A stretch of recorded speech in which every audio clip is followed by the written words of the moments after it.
নমস্কার বন্ধুরা, কেমন আছেন সবাই? আমার চ্যানেলে সবাইকে স্বাগত জানাই। আজকে ছানার পায়েস করে দেখাবো। ছানার পায়েস অনেক রকমভাবে করা যায়, আমি একটু অন্যরকমভাবে করেছি। অসাধারণ খেতে হয়েছিল। আর একদম নরম তুলতুলে ছানার রসগোল্লা তৈরি করেছিলাম। তো দেখো, প্রথমেই ছানাটাকে ভালো করে ছানা কাটিয়েছিলাম ভিনিগারে, কাটিয়ে ভালো করে দেখো একটা কাপড়ের সাহায্যে ভালো করে মানে জলটা একদম নিকড়ে রেখে দিয়েছিলাম। দেখতেই পাচ্ছ শুকনো শুকনো লাগছে আর কি। ঠিক এই শুকনো অবস্থাকে একদম মসৃণ একটা ডোয়ের মতন তৈরি করে নিতে হবে। এতে দিলাম চিনি, দানা চিনি দিয়েছি, চিনি কিন্তু গুঁড়ো করিনি। এই চিনি সমেত এটাকে খুব ভালো করে না চটকে মেখে নিতে হবে, হ্যাঁ, যাতে যতক্ষণ চিনিটা মেল্ট হচ্ছে না ততক্ষণ অবধি এটা করলেই তৈরি হয়ে যাবে ছানার যে বলগুলো তৈরি করব, ঠিক এই মতো।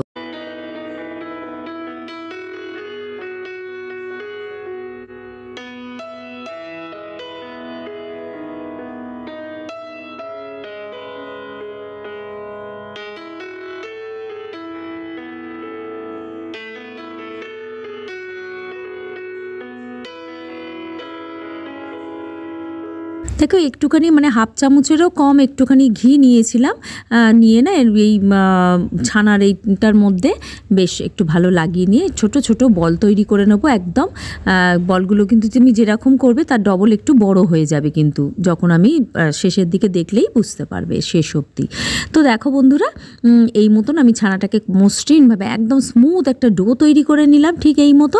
এবার এর থেকে ছোট ছোট বল আমি তৈরি করে নেবো।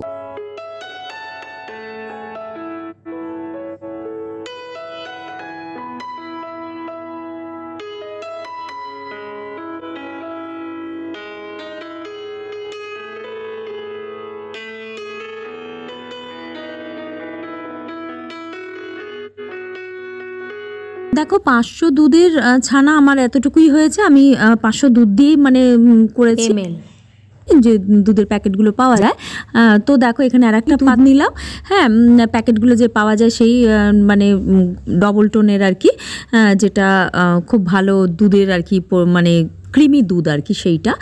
তো ভালো করে ফুটিয়ে নিতে হবে প্রথমেই। ফুটিয়ে নিই না এই দুধের মধ্যে আমি দেখো এখানে আরেকটু দুধ নিয়ে যাবো, এখান থেকে দুধ তুলে নিয়েছিলাম, নিয়ে না একটু গুঁড়ো দুধ মিশিয়ে দিলাম। যে কোনো পায়েসে না একটু পায়েস বলো বা যে কোনো মিষ্টি জিনিসে একটু গুঁড়ো দুধ দিলে না একটা যেন আলাদা স্বাদ আসে, তাই না? তো একটু আলাদাভাবে একটু হালকা গরম দুধে আমি এটা গুলে নিয়ে এই দুধের মধ্যে মিশিয়ে দিয়েছিলাম, ঠিক এই মতো। তাকে এই গরম দুধের মধ্যে যদি গুঁড়ো দুধটা দিতাম না, ডালা ডালা মতন কীরকম যেন থাক, দেখো তাও গুলে নিয়েছি, তাতেও একটু ডালা ডালা মতো লাগছিল নিচের দিকটা। যাই হোক, আমি একদম মানে সুন্দরভাবে এটাকে ভালো করে ফুটিয়ে নিয়ে একটুখানি মানে 1/3 আর কি ফুটিয়ে করে নিতে হবে দুধটা, হ্যাঁ।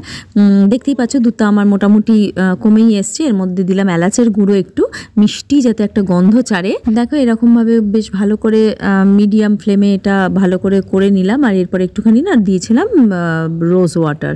হ্যাঁ, রোজ ওয়াটার দিলে না মিষ্টিতে ভীষণ একটা মিষ্টি মিষ্টি গন্ধ ছাড়ে, খুব ভালো লাগে। আর এরকম ধরনের পায়েসে একটু রোজ ওয়াটার দিলে খুব ভালো হয়। তারপরে চিনি দিয়েছিলাম ওই 3 টেবিল স্পুন, মানে বড় চামচের 3 চামচ মতন। তোমরা একটু চিন্তা ভাবনা করে খেয়ে টেস্ট করে দেখে একটু কম বেশি চিনি দিতেই পারো। আর গুঁড়ো দুধ দিয়েছি, তাতে একটু মিষ্টিটা কম মানে হবেই আর কি, আমরা তো জানি সেটা। তো দেখো, এরকমভাবে চিনিটা বেশ ভালো করে গুলিয়ে মানে মিশিয়ে নিলাম। এরপরে দেখো দুধটা আমার কমে গেছে, তোমরা দেখতেই পাচ্ছ। এরপরে এই বলসগুলো যে তৈরি করেছিলাম ছানার, এর মধ্যে দিয়ে দেবো। আচ্ছা, এই সময়টা না গ্যাসের ফ্লেমটা একদম বন্ধ করে দিয়ে তারপরে দিও, তাহলে না এই ফেটে যায়, মানে বলগুলো ফেটে যাওয়ার ভয় থাকে না, অনেকেই মানে ভয় পাও যে ফেটে যাবে বা গলে যায় অনেকে। একদম হবে না, গ্যারেন্টি আমার। ঠিক আমি যেভাবে করেছি সেইভাবে তোমরা করে নিও। আর একদম নাড়াচাড়া করবে না, একদম লো ফ্লেমে এটাকে হতে দেবে। মানে দেখো, লো মিডিয়াম ফ্লেমের মধ্যে ওই 10 থেকে 15 মিনিট, 10 মিনিটের মধ্যে এটা হয়ে যাবে। একদম বেশি নাড়াচাড়া করার দরকার নেই, একটু চামচে করে একটু হেলিয়ে দুলিয়ে দিও আর কি, এদিক ওদিক করে, ব্যাস একদম ফুলের ডবল হয়ে যাবে। তোমাদের আমি দেখিয়ে দিয়েছি কি একদম নরম তুলতুলে রসগোল্লার মতন হয়েছে এই ছানার পায়েস। অসাধারণ খেতে হয়েছিল। তোমরা এটা করে দেখো বন্ধুরা, আর আমাকে কমেন্টের মাধ্যমে জানাতে একদম ভুলো না, কেমন? তো দেখো, এরকম করে নিয়েছিলাম। তো ব্যাস একটু ঠান্ডা করে সার্ভ করো, হ্যাঁ, অসাধারণ লাগবে খেতে। আর উপর থেকে না আমি একটু গোলাপের পাপড়ি দিয়ে দিয়েছিলাম, বড্ড যেন সাদা সাদা লাগছিল, তাই আমি ডেকোরেশনের জন্য দিয়েছি। তো এটা অপশনাল, তোমাদের যদি মনে হয় দেবে না, নাও দিতে পারো।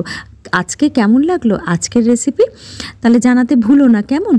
আজকের মতন তাহলে এইটুকু থাক, কাল আসছি নতুন কোনো কন্টেন্ট নিয়ে। ভালো থেকো, সুস্থ থেকো। Thank you friends.